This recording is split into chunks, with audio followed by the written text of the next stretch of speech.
Today we have Teen Titans, a show that has captured our hearts with its action-packed adventures and relatable characters. But let's hit pause for a moment and ask some burning questions. How did our beloved heroes come into existence? What led Robin to evolve from our teenage hero to the enigmatic Nightwing? And just where did Raven acquire her wicked powers? Get ready to unravel the secrets behind our heroes and their foes, and join us as we cover the entire series from beginning to end in detail. In the distant past, long before the Titans came together as a team, we learn about Nark, a Neanderthal who becomes frozen under the Arctic during prehistory. He's accompanied by a girl named Cole who has the power to crystallize her body, but we'll get to them later. Now, a major time skip to 3000 BC, where the humans have divided themselves into tribes. Cyborg from the future finds himself trapped in this era and becomes a hero in a barbarian tribe led by the fierce warrior Sarasim. He battles gruesome creatures alongside the tribe and grows attached to them. However, he discovers that Kral, one of the warriors, is behind the attacks and has plotted his displacement. Cyborg faces Kral and his monstrous transformation,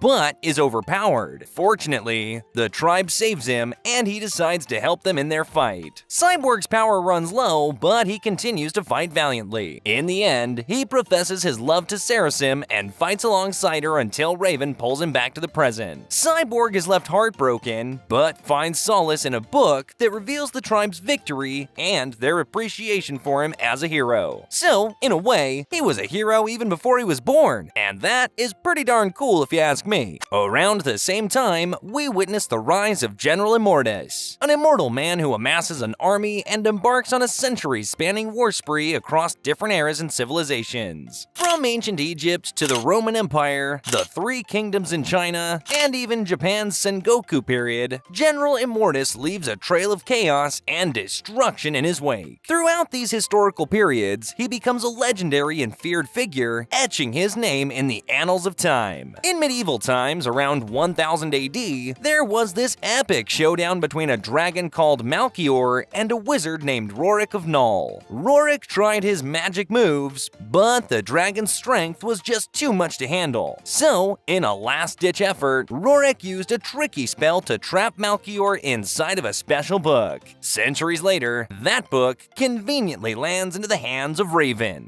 Oh, speaking of Raven, back in the day, there was an interdimensional demon named Trigon who sought to take over the universe. He tricked a woman named Orella into marrying him, and they had a daughter named Raven. Realizing Trigon's evil ways, Orella took Raven and moved to Azarath to protect her. Trigon's hunger for power led him to attack Azarath, but he was sealed away by the Azar Order. They even made a ring of Azar to protect against Trigon's influence. However, even when sealed away, Trigon was still considered extremely dangerous, and stupid Earthlings even had a cult that revolved around prophecies of his return. His daughter Raven was the key, and was prophesied to be the ultimate end of the world as we know it. But the people of Azarath accepted her anyways, and trained her in hopes that she could falsify the prophecies. And oh boy did she deliver, but more on that later. Now, Raven spends her days on Earth doing whatever good she can do before the time of her biggest challenge comes. Taking another leap in time, there was an artist in Japan who fell in love with a woman he painted. In a desperate attempt to bring his creation to life, he dabbled in dark magic, but the spell backfired terribly. It cursed him, transforming him into a being made of paper with ink flowing through his veins. Now known as Brushogun, he gained the ability to create colorful minions using his magical ink. Becoming Tokyo's first supervillain, Brushogun spread fear and chaos throughout Japan. However, his reign of terror came to an end when he was captured by the power-hungry Uehara Daizo, who had sinister plans for his magic. During the height of the Cold War, a soldier's life took an extraordinary turn when he became a part of Professor Chang's ambitious experiment for the Russian security force. The goal was to create the ultimate super soldier, and it seemed like a success. His stamina and strength skyrocketed, making him a force to be reckoned with. Is it just me, or did they just straight up make a DC version of the Winter Soldier? Well, whatever. Anyways, an unforeseen side effect emerged, and that was that he couldn't control the energy coursing through him, and it kept increasing with activity. The consequences were disastrous when a combat demonstration caused a catastrophic explosion, wiping out an entire city like a nuclear blast. Fearing his own power, he confined himself to the facility to protect others from harm. Alright, so if you haven't clicked off the video yet, I promise we're finally getting to the exciting part of the show, the origin of the Teen Titans. Some years in the future, Robin, whose real name is Richard Dick Grayson, was born into a family of circus acrobats known as the Flying Graysons. Tragedy struck when his parents were caught in the crossfire of a gang war related to a guy named Tony Zuko. Batman, who witnessed the incident and had also lost both his parents to criminals, adopted Dick and trained him to become his crime-fighting partner Robin. However, as Dick grew older, he became more independent and wanted to prove himself as a hero in his own right. He eventually left Batman's side to continue fighting crime on his own in Jump City, and well, the rest is history. A few years later, a young boy named Garfield Logan, also known as Beast Boy, came into the world with a unique upbringing. His parents, Mark and Marie Logan, were geneticists studying wildlife in jungles around the globe. A fateful encounter with a green monkey led to Garfield contracting Sakusha, but thanks to his parents' ingenuity, they saved him using a special serum that gave him the incredible ability to shapeshift, turning his skin, hair, and eyes green. Sadly, his parents passed away in a boating accident, leaving Garfield orphaned. So he set his sights on joining the superhero team Doom Patrol. With his resourcefulness and shapeshifting powers, Garfield impressed the team when he broke into their headquarters. They saw the potential in him and welcomed him as a valuable member, giving him a new family to fight evil alongside. During a critical mission, the Doom Patrol faced a dangerous threat from the Brotherhood, who aimed to activate a quantum generator capable of creating black holes and causing mass destruction. As the team was caught off guard and immobilized, Beast Boy had to decide between stopping the generator or saving his teammates. Ultimately, he prioritized his team's safety, but he received a scolding from Mento, the team's leader, for going against orders. Witnessing Mento's harsh methods and controlling nature, Beast Boy grew unsettled and decided to venture out on his own, just like Robin, embracing a solo path to find his place in the world. Moving on, Cyborg, formerly known as Victor Stone, was a talented and strong teenager with a promising future. However, when an accident took his mother's life and left him severely injured, Victor's father used cybernetic enhancements to replace his damaged body parts. Now, although these cybernetics kept Victor alive, he faced rejection and isolation from his friends and peers, which led to deep frustration and resentment towards his own father. One night, feeling frustrated and wanting to escape from his father's constant presence, Cyborg decided to hit the streets. He wore a hoodie to conceal his cybernetic parts, hoping to blend in and feel normal for once. However, fate had other plans for him that night when he came across an alien girl named Starfire. Now, Starfire was born and raised on the planet of Tamaran, where her people derived their power from emotions. However, when their planet was attacked by the Gordanians, her own sister Blackfire betrayed her to the enemy as a peace offering. This heart-wrenching event took a toll on their parents, and they eventually passed away from grief. On the other hand, Starfire was transported to the Citadel in a ship, but she broke free and found herself landing in Jump City, where she unintentionally caused chaos while trying to free herself from handcuffs. It was during this incident that she encountered 4 young teenagers, and those 4 teenagers just so happened to be Cyborg, Raven, Beast Boy, and Robin, all of whom jumped in on their own to save the city from this new threat. They soon realized she just wants to be free, and after Robin opened her cuffs, she gave him a kiss. Not out of love, but rather to learn the language they speak. It's a weird Tamaranian thing, I guess. Soon after, she flew off, demanding to be left alone. Little did they know, this event right here was going to make them the most formidable team in the history of DCU. Now, the other four worked together to locate her when the Gordanians invaded Earth, and even helped temporarily fend off their forces. However, that invited an even larger invasion, and the fate of the planet definitely hung in the balance. United as a team, the Titans took a stand to save Jump City. Even in their first encounter, we can see Starfire blushing at Robin, hinting that there's something going on between the two. Anyways, Robin takes the lead, Raven uses her telekinetic shield, and Cyborg takes down Lord Trogar with his sonic cannon. With the city safe, the team celebrates their victory and gets to know each other just a little better. Starfire expresses her wish to stay on Earth because of the kindness that they showed her, and all five of them decide to stay together. And this has been the entire backstory, prequel, origin, and whatnot of Teen Titans. But stay tuned, because we are just now only getting to the first season of the show. Man, these shows were so well made. So the very first episode begins with a showcase of Hive Academy's top graduates, Gizmo, Jinx, and Mammoth. They're being tasked with a mission to destroy the Teen Titans by the mysterious mercenary Mr. Slade. They launch a surprise attack on the Titans, and the tower is taken over by the Hive. While they renovate the tower, Cyborg's arm acts as a spy drone to help the Titans take back the tower and defeat the criminals. Meanwhile, Slade reveals that their true mission was only to send a message to the Teen Titans.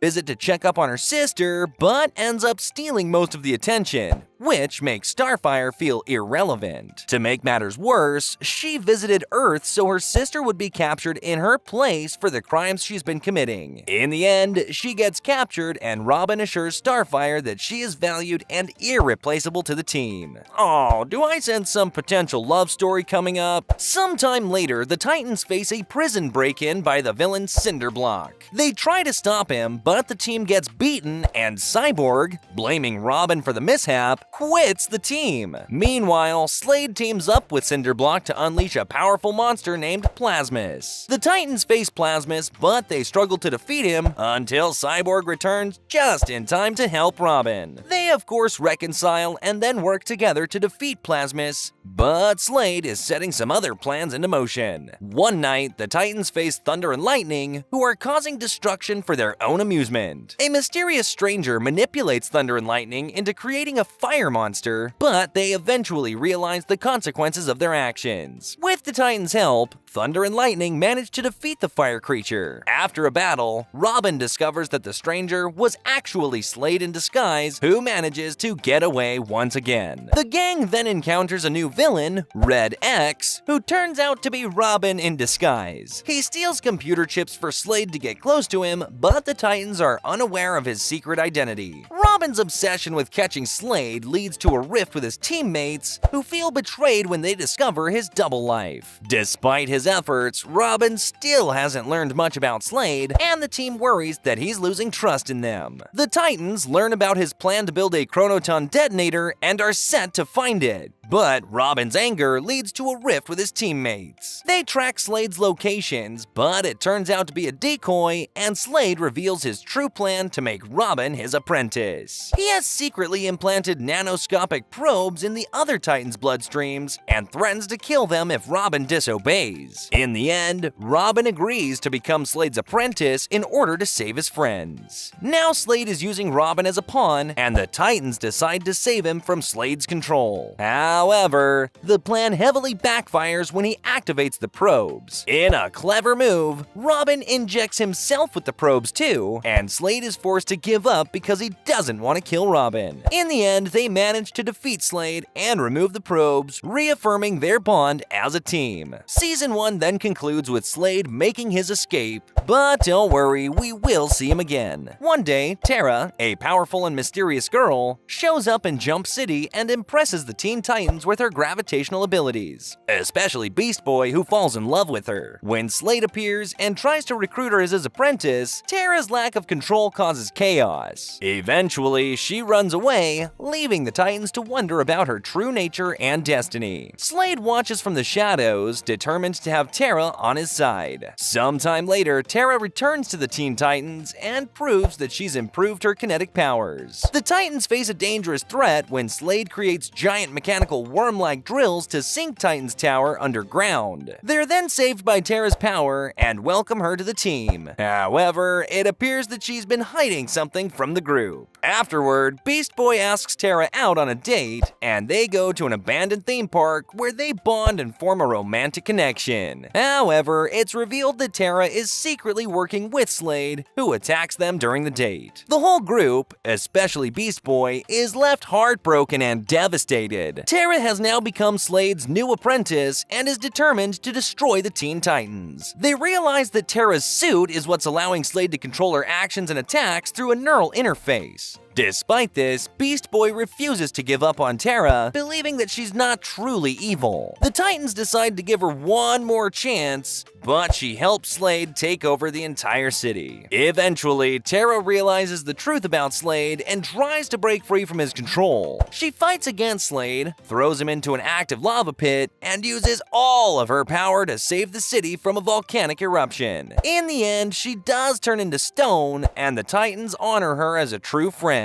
vowing to bring her back someday. In an effort to uncover the reason behind the rising criminal activities of the Hive Academy students, the Teen Titans send Cyborg on an undercover mission. Disguised as Stone, he gains the trust of the delinquent trio and catches the attention of the Academy's new headmaster, Brother Blood. Cyborg discovers Blood's plan to build the Ion Amplifier, a powerful device funded through robberies. However, Blood exposes Cyborg's true identity and manipulates him with the promises of making him fully human again. During a confrontation with the Titans, Cyborg reveals his true allegiance, fights against Blood, and brings down the Hive Academy. One day, Slade's mask begins glowing ominously, leaving the Titans to wonder about the potential return of their most dangerous foe. Sometime later, Raven accidentally released the mighty dragon Malchior, thinking that he's the wizard who actually sealed him in the book. After putting the Titans' life at stake, she engages in a one-on-one battle and manages to banish him back into the book. In the end, she embraces Beast Boy as a true friend who always makes her feel less lonely. One night, Aqualad knocks on the door and reveals that Blood has created a sonic resonator from Cyborg's blueprints and plans to flood the city using them. They head out on a mission and Cyborg comes across Bumblebee, who is also working as a spy. Blood manages to get away, but Cyborg receives his blueprints back from Bumblebee and contemplates her invitation to join them before deciding to stay with the Titans. In Steel City, Robin sends Cyborg to help build Team Titan's East Tower, which consists of Bumblebee, Aqualad, Speedy, and the twins, Mas y Menos. With the guidance of Cyborg, they face threats from Brother Blood. They then defeat Steamroller, and Cyborg decides to stay and lead Titans East, much to Robin's dismay. However, Titans East is revealed to be under Brother Blood's mind control, who had planned all the attacks to break Titans from within. Soon after, Cyborg becomes the target of the brainwashed Titans East. The Teen Titans rush to his rescue and manage to save him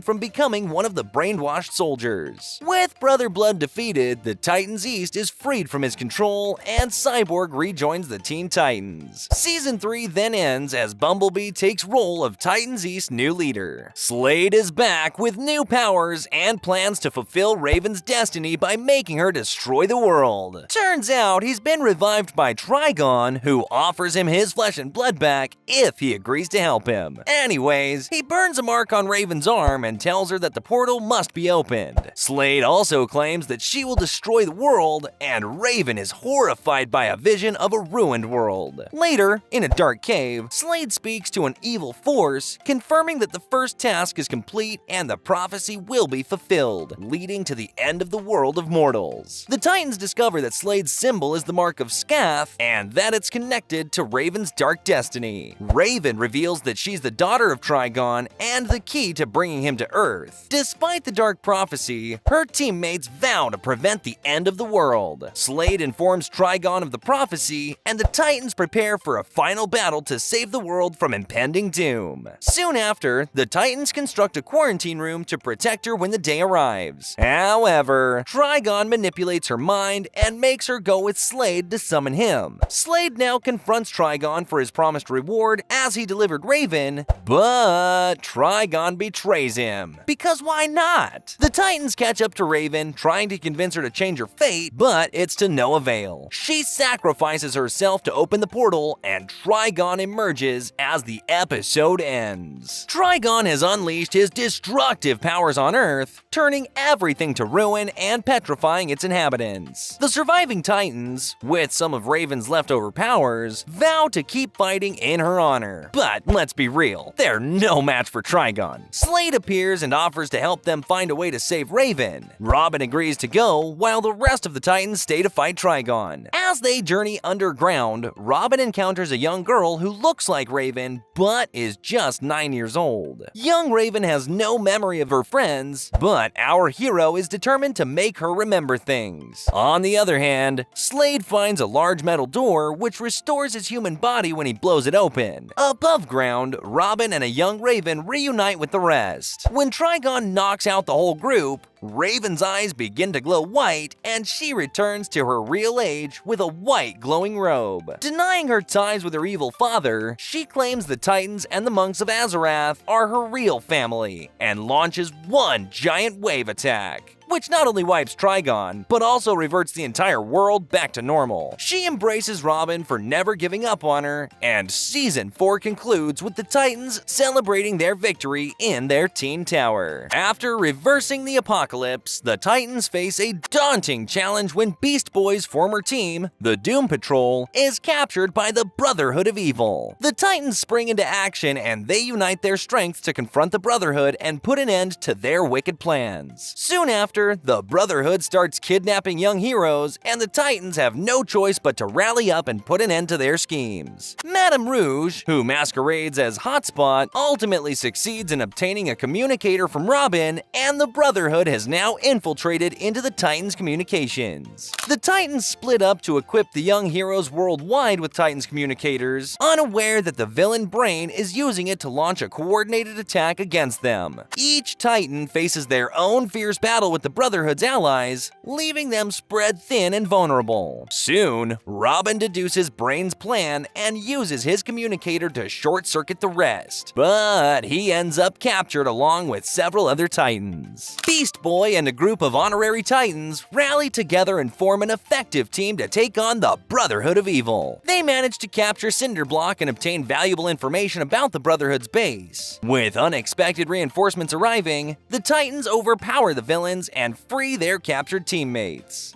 The villains attempt to escape, but are apprehended by Beast Boy and Robin. They're cryogenically frozen, and the Titans emerge victorious. Afterward, the Teen Titans return home, and Beast Boy believes that he saw Terra. He meets a girl who looks like Terra, but has no memory of her past or powers, so confronts Terra's statue and realizes that she's been revived. He tries to jog her memory, but all his efforts prove futile. Eventually, he lets go of the past, accepting that the girl he met is no longer the Terra he loved. Things changed, Beast Boy. The girl you want me to be is just a memory. The series then ends with Beast Boy running off to help his friends. Oh, and do you guys remember the villain Brushogun? So Daizo had tied him to some kind of printing press that would use his powers against his will.